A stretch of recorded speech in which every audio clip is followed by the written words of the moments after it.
Hey Ramona, let's take a look at your week 2 assignment 3 drawing. Uh, I think this is a great job for this kind of very first entry into working with color and dealing with texture on a large scale. I think you did a terrific job of maintaining the level of quality in the drawing and the perspective and the shading that we saw in the last assignment. And the addition of the color and the kind of additional textures, the color especially, I think, help in explaining a lot of the stuff that's going on a lot better than what we were seeing in the last assignment, although it was still a very strong assignment. I think all of your textures are working out well, I think, barring the cylinder. The wood ones especially, I think, are great. The coloring is very good. I think the grain, or in this case, well, I guess this is the grain also, are understated and I think more effective for it, and the value range and the texture kind of in combination with each other are both very, very strong and very apparent.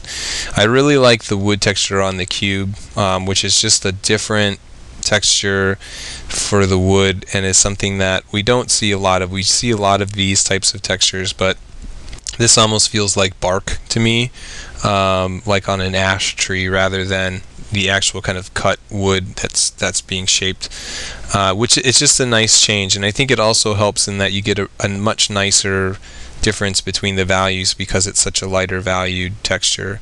I do think you can push a little bit more darker value into the metallic textures towards the bottom and towards the areas that aren't getting hit with a lot of light, and still kind of maintain this nice, almost contour line like application.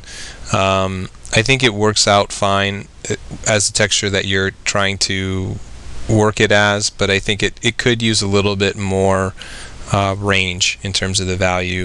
I think the brick one, for me, the coloring is great, but I guess the issue for me is that it just doesn't really have a lot of the qualities that brick has. This stone, kind of rougher, grittier, grainier texture. If there is mortar, if it's being made out of bricks, multiple bricks, but if it's just a brick kind of texture, I think it needs to have a little bit more of that rougher, grainier quality. And I think colored pencil is good for that.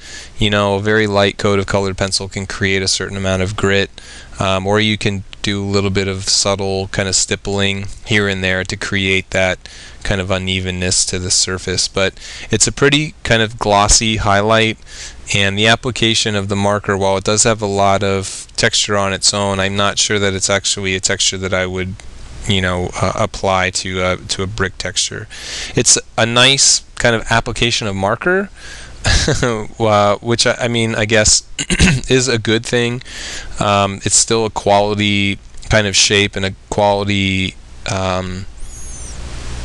application, and I don't want to kind of belittle that, make it seem like that's kind of a silly thing to say, because it's always good to see, even when something isn't quite as successful as it could be, it's always good to see that it was being done in a way that it showed a lot of effort and a lot of time being put into it.